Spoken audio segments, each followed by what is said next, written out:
Okay, today I'm here to stream some formation flying where I follow him in and then I taxi and land. And I've set up my new 3 view, 3 screens, and got it condensed down to a 1080p. So I'll proceed right here and comment on the flight. Oops, having problems switching applications. Here we go. Wrong button. There we go. Okay, I'm going to have to reduce the volume here a little bit. Exterior view volume's very loud. There we go. I think that's a little bit better. I won't drown out my voice. Okay, so as you can see here, let me get back in DCS. Okay, as you can see here, can't show the mouse cursor here. At the bottom there, you can see on the left is my indicated airspeed, and on the and my altitude, and second over from the right is my engine speed. He's gonna fly at about 270 and then he'll lose some altitude. Okay, I'm getting close here. I've overshot him a little bit, so I have to come up. I'm trying to, if I keep the throttles about 92-93%, it'll match 270, just a hair more when he speeds up to 280. He doesn't signal any of his moves, and I've hooked up my TrackIR here too. We'll show that. I'll show you what it looks like in the cockpit from here.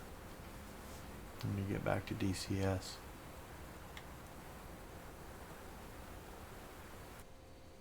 Okay, this is what it looks like in the cockpit. I had to turn the voice volume down for the exterior so you won't hear the engine inside, but see, I can look around and look up. Actually, when I flew this, I wasn't using my TrackIR. I didn't feel like putting it on and setting it up, but I kept sight of them the whole time, so that's pretty good. I'm getting better airspeed control. There's my airspeed gauge and altitude. That's all I would even glance at. I usually look at my RPM over here, but I could be looking over here to read it. There's the RPM gauges. We'll look at this from the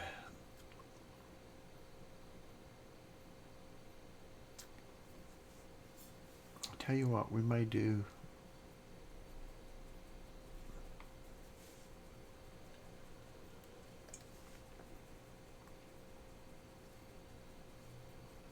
I'm a bit high. I'm out of trim, I think, right here. But I'm getting better throttle control now. I don't think I lose them right here. Let's see what this looks like from the exterior. How close are we? Need to have our wingtips a little bit closer. Oh, I think I crashed in. I don't know if I hit that wingtip or not. And the game saved me there. Okay, now in the cockpit I've lost view of them. Unless I zoom it way back. I don't see it. But I know I'm just, as long as I don't, if I can get my airspeed below 270, yeah, and then I see them over there. I come back in.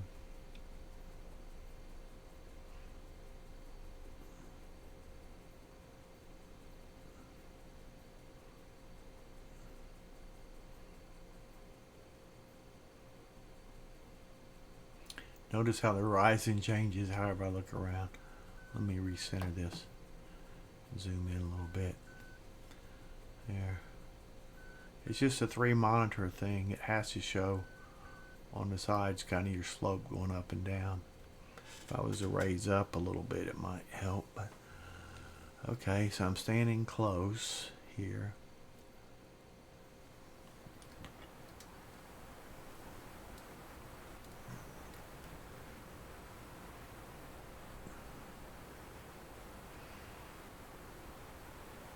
Coming in closer here. I'm being way more aggressive here, so it may not look like better formation, but I'm being more aggressive here.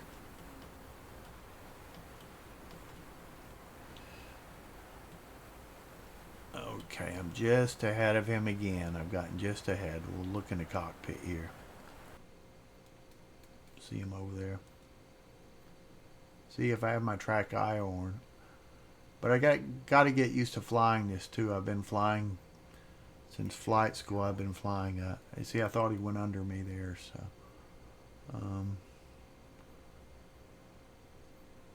there he goes. I think I'm gonna roll down here, looking for him here. I think I've lost. There he is. He's in front of me. So now we have an intercept here. So this is what I've got to get more practice doing, is these intercepts. I'm never sure if he's, when he descends in altitude he speeds up to 280, but I'm never sure. So I did aggressively go into burners and I'll hit about 400, so I'm going a little bit fast now, which I'm afraid of overshooting him again, so I'll have to pull the throttles back and put out the speed brakes. And then he does a turn unannounced.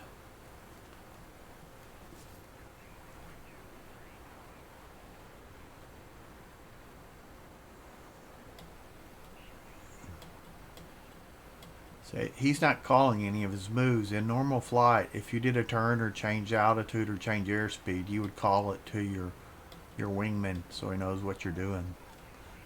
Getting a little PIO going here. I may be out of trim, I'm not sure.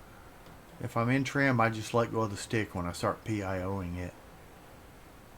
Or even if I'm a little bit out of trim, it's usually you're gonna, and then just see what happens. Usually if you're slightly out of trim and you're PIOing, pilot induced oscillation, that's when you're going back and forth. We'll slow down time here. Watch it slow. Okay, so we get to a normal time and slow it down once. Quarter speed's pretty good. So I'm ahead of him, so I probably lost sight of him. So he's behind me now. I wonder if you can see him in the mirrors. No, I don't. Okay. Let's see where he is. He's just behind me over here. Just behind and below me.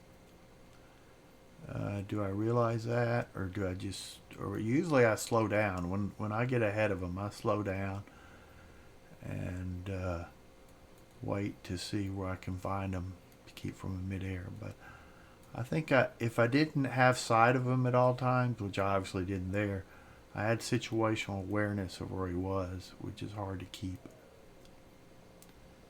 Okay, we'll look where he is, and then we'll I think he's on this side. There he is. Yep, he's right below me. And I think soon I'll roll and look at him. Okay, we'll go back to normal time. Yeah, I rolled and saw him, and then I started pulling to him. See him over there? I think I did a roll. So he should be just right over here. We're back on normal time. So now I see him again. So I had situational awareness to know to look down there. But he's getting pretty far away from us. So, and since I lost sight of him, I cut my speed. So I'm about, well, I was 40 knots slow, but I went into burners real quick and caught back up. So I'm about, I think here he drops down to, now let me pause it for a second. I got to check something real quick. Okay, I'm off pause. Sorry about that. I should have paused the tracker. There is a button like if I look over here, I can see now if you see the tracker moving, but my head's not moving, so I can do that, and then come out of that, and then if it's slightly off center, I can look to center the screen and recenter it. And my tracker, I shifted myself in the seat, but I can also look to the side, move myself to the side. Pretty good. Look up. I don't have roll track, so if I roll my head, see that little tracker thing in the lower left of the video, you should see the blue lights are the three blue lights, 1, 2, 3 on my, you probably couldn't see it because of the microphone. 1, 2, 3, those are the three blue lights there. And then yeah, so I've got side, I'm tracking side, and I got pitch, and I got yaw. If I look all the way past the third screen, it starts, well, that time it caught it, but usually if I get over there, see it starts losing track of it. It starts jumping. So I try to just go about a third of the way over on the side screen. There's a runway there. Okay, so we'll start back. We'll zoom it back a little bit. See this game, you kind of have to use a zoom because sometimes like you can keep it way zoomed back, and that'll give you a good. You won't have to move as much to get to the side, but you'll get weird magnification. If I zoom it way in, the horizon gets more normal. Oops, sorry. Yeah, I know this is but the horizon's more normal if I'm zoomed in. Really, one of the reasons the horizon looks so funny is because it's usually zoomed back a little bit. I think this is zoomed back. I could read the gauges in real life. I think in real life you're more like this. Yeah, that's probably about how well I'd see the RPM gauge. The reason I look at the RPM lower is most of the time I'm not as zoomed in, and I can't read that RPM gauge. I mean, actually my eyes are older, and I'm wearing progressive glasses with astigmatism, so close-up things I have to look to the bottom of my eye, and I can't look side to side. It'll be out of focus. So that's one problem with the TrackIR. It's going to work better for you if you've got perfect vision, but on the other hand, I'm getting I've got anti-aliasing turned on, the minimal anti-aliasing, and that's all. I may have I think I turned off, I think the video, most of the NVIDIA, if I have NVIDIA do it instead of the game, it gets worse frame rates when you go to the NVIDIA control panel. So I have most of the things turned off, but I'm getting 20 frames per second here. I don't think I have, let me try to turn on fraps. It should show my frame rate. See if, yeah, it's over in the corner, very far. My frame rate is shown in the, you'll have to look at the bottom screens. Oh, the way I laid out my screens is, I think the center view is not distorted. It may be slightly, I think I, in the end, decided not to distort it. And the side views, the aspect ratio is about, everything will be taller, so I can get it about a third of the screen in there. I think I doubled the aspect ratio, so everything's taller. As in, that side monitor squished in, the width is reduced by half. And then the bottom screens are to the correct scale with the full side screen. And that's what I'm seeing. What you see on the bottom three screens is what I'm seeing. So so let me talk about the formation flying. So I know I thought he's 280, but he may be 282 or 283 because I don't seem to be closing at this. But he does the strangest pattern after this. I'm just following the AI.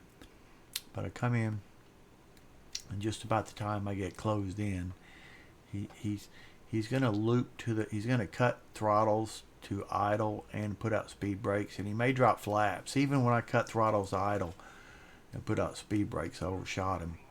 So I'm thinking he put out full flaps too, instead of let the flaps automatically go to half. When speed's reduced in the F5, the auto, which the T38 didn't have auto flap. You manually control the flaps, and this you can manually control it. I'm not sure I remember what I have it bound to. I just pretty sure I got it bound. But next time I try it, when he does this little trick, I'll throw my flaps down too, because I shouldn't have overshot him so much. But here we're getting him pretty close. Well, not that close. We're supposed to be about, looks like we're 40 feet away. We're supposed to be 5 feet away. Zoom back so we don't lose sight of him. So I kept in that turn, and then my throttles are going to 0. My speed brakes are out. See, let's see the speed brakes. No, I don't have the speed brakes out yet. Should have had them out by then. Well, yeah, they're out. Okay, but I'm still overshooting him. Let's look at his flaps. How come I'm overshooting him? We're both at idle. Maybe it's just because I was later doing it. Okay, we'll keep sight of him here. So he turned a little bit more than I did. This way. And then he starts turning back, unbeknown to me. Well, I know it because I followed him doing this a lot. I saw him pass under me here. And I followed him through here. We'll go back to the cockpit view. There he is over there. I'm getting pretty slow. I'm looking up at him, so I'm getting pretty slow. See, I'm 180. And I've dropped my gear here. I think my gear's dropped by now. Yeah, my gear's dropped. Yeah, I can look down and see my gear. Getting used to this TrackIR again. Okay, now he's behind the canopy. There we go. So I do. Okay, right there my speed's good, but I feel like I'm trying to catch up with him. So I'm just in burners, just going burners for a sec. I don't know what his speed is here, so I'm trying to do it by feel. So we'll look over here. See, I forgot I can move my head so I can get. Well, I didn't have TrackIR on this, and I think just manually adjusted the view. Most of the time I can see him. With the 3 monitors, I can see him on the side. So I'm further behind him than I want to be. This is the first time I've not lost sight of him when he comes in for this landing. So I'll know better next time exactly what he's doing, but it's not a standard pattern. That's the strangest way to set up for a straight in. But so I'm a little bit high. I want to see our fuel is about.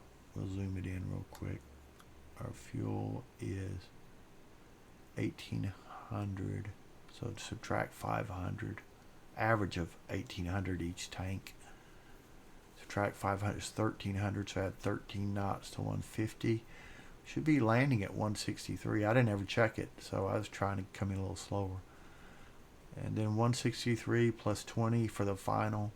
For the final turn would be 183, but we're past the final turn, so I think we can.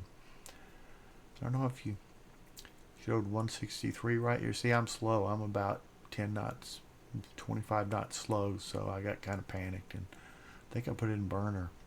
Yeah, because this can progress to something really dangerous when you get that slow. That little thing you see blinking on the left of the HUD that's yellow now, if it's at the bottom, it means you don't have enough angle of attack, you're going too fast. And if it's at the top, if it's green, you're right on angle attack. And if it's red at the top, it means you're about to stall the plane, you got too much angle of attack. So I've been flying so many planes, my landings have got worse. Okay, so now I'm on speed, just a little bit flat, but yeah, and I just passed him up here because I couldn't stay with him. I had to do the landing. But actually, let's pause it here. I didn't realize. I thought I was way past him, but this is pretty. Look at this landing. It's really dangerous. He's right below me. I mean, I thought I was ahead of him, but he wasn't. I must have pulled past him and then slowed down to proper speed, and I got Why is this zooming in? Okay. We'll watch this. I mean, there isn't a lot to see from inside the cockpit. It's a landing. Said I'm supposed to be at 163. I'm at 168. And once I cross the threshold, I'll chop throttles. I remembered. Chop throttles here. We'll take it out of pause. We'll go in slow mo 1/2 just to. Yeah. So I'm about on speed, you know. So we'll look externally at it. So see, he's right below me. I thought he was behind me. And I just had a flight before formation where I did lose sight of him in that turn, but I came in ahead of him, and then while I was taxiing, he crashed into me. So I'm very. He luckily dropped his chute, so I got some spacing here. Okay, we'll go back to normal speed.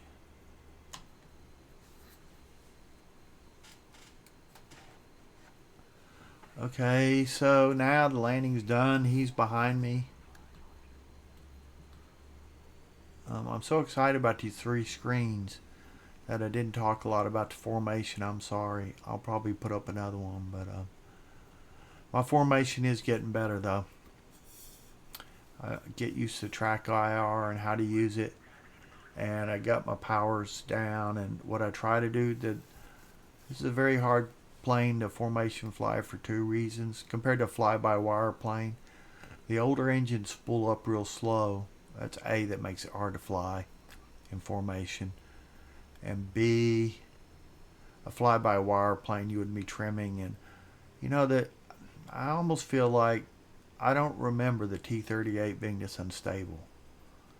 So either it's like I'm either one click of trim is too much, either way, so you're always slightly out of trim. And I remembered it being more like it would hit an airspeed when you trimmed it. You know, your trim really is setting an airspeed that the plane will be, and then the power will determine whether you're once you're out of the PIO. This thing will PIO all over the place. And maybe it was. Maybe I'm just older and slower. I mean, I've got, I bet, 30 or 40 jet hours in this. 20 sim hours. And we've done the full navigation. Contact, and done some formation in T-37. And we were starting formation on the T-38, so I could do formation flying, not well, but I could do it. I mean, I have an IP. Maybe if when I'm doing things really bad, you know, he takes over the plane or says, you know. But I think I could get closer. I was flying in fingertip, not very well, but I was, because we were having formation flights in the lead. But it's really hard for me here.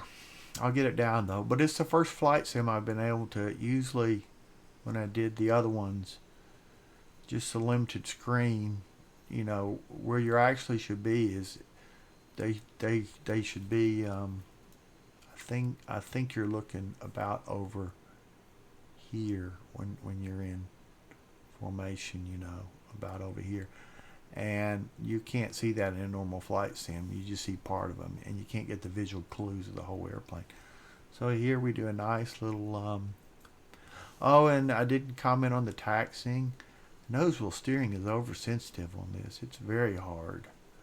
You just barely push it, and it goes all over the place. I mean, at slow speeds, it's all right, but I don't remember it being that sensitive at higher speeds. But although I never, on takeoff, I never use, I don't think I ever used nose wheel steering. And on, I only use it for taxi. But there's a kind of range in between where the throttles, the rudders aren't responsive, and the nose wheel steering is over responsive, and I usually try to use differential braking there. But I'm trying to, since I've been flying these helicopters, I've got my rudder is getting really good, so I can control it with the nose wheel steering. Okay, so we've kind of pulled in here. This is a pretty good setup here, right here. I was trying to get it even with that plane right there, so I taxied in really nice. And then he comes in, and then I don't think for the sake of this video y'all want to watch him come in. Well, I do pop the canopy out, yeah, and shut the engine down. But I use a script. There's a script. If you hit win key end, it shuts the engines down, and if you does all the steps in the checklist to shut the engines down. And if you hit win home, does all the steps in the checklist, start it up. See it's going through the checklist to shut it down. So that makes it a little more convenient. You don't have to, and I have the checklist right. It's a T30. It's a T38 checklist, not a. Let me see if I can get this centered. Yeah. The last time it was out of focus, but and I didn't hold it there very long. But there it is, and you can see each page has stuff. Let me get to a page that says something of use. I have it tabs. Like I have a tab ground emergency. I have a tab in-flight emergency landing. Yeah, I'll probably have the tab. I don't have the checklist tab because those are so easy. Yeah, here's the checklist right here. This is the before taxi. Well, let's go to starting engines. Starting engines. I don't know if that'll be readable. I don't know if that'll be in focus, but and then you flip a page back and before taxi. And then I have notes, and each of these pages I have covered in plastic, so I think we put sticky plastic over it and cut it so it'd be durable. And you strap this checklist to your leg. But yeah. Nacho flight. Briggs Nacho flight. I wrote that in me. And then I have a map at the end of it of the area that we used to fly in. When you take off, they would assign one of those areas, and you go to them. And I don't know how we differentiate. Well, I probably had different areas for the T-38, so I probably had a different map for the T-37, which I've lost. And yeah, T-37 I remember would have high and low, because it doesn't fly that high, but this flies so high. I think it just takes the high areas, but I'm unsure. I can't remember. Or maybe 37. I don't remember. I don't remember all this stuff. So maybe I don't remember. And then there's some. Like I write down my boldface here. Yeah, I wrote down my boldface. There's only 2 boldfaces for the 38. Here's the 2 boldfaces for. I'm guessing, but I'm pretty sure that's it. Single engine go around and ejection. Single engine landing. Why would that be a boldface? Single engine go around would be a boldface. Maybe ejection would be. Yeah, here's some other notes I wrote. So this is in 1987, so it's a while back. Okay, well that's all. Thank you for watching. I appreciate it.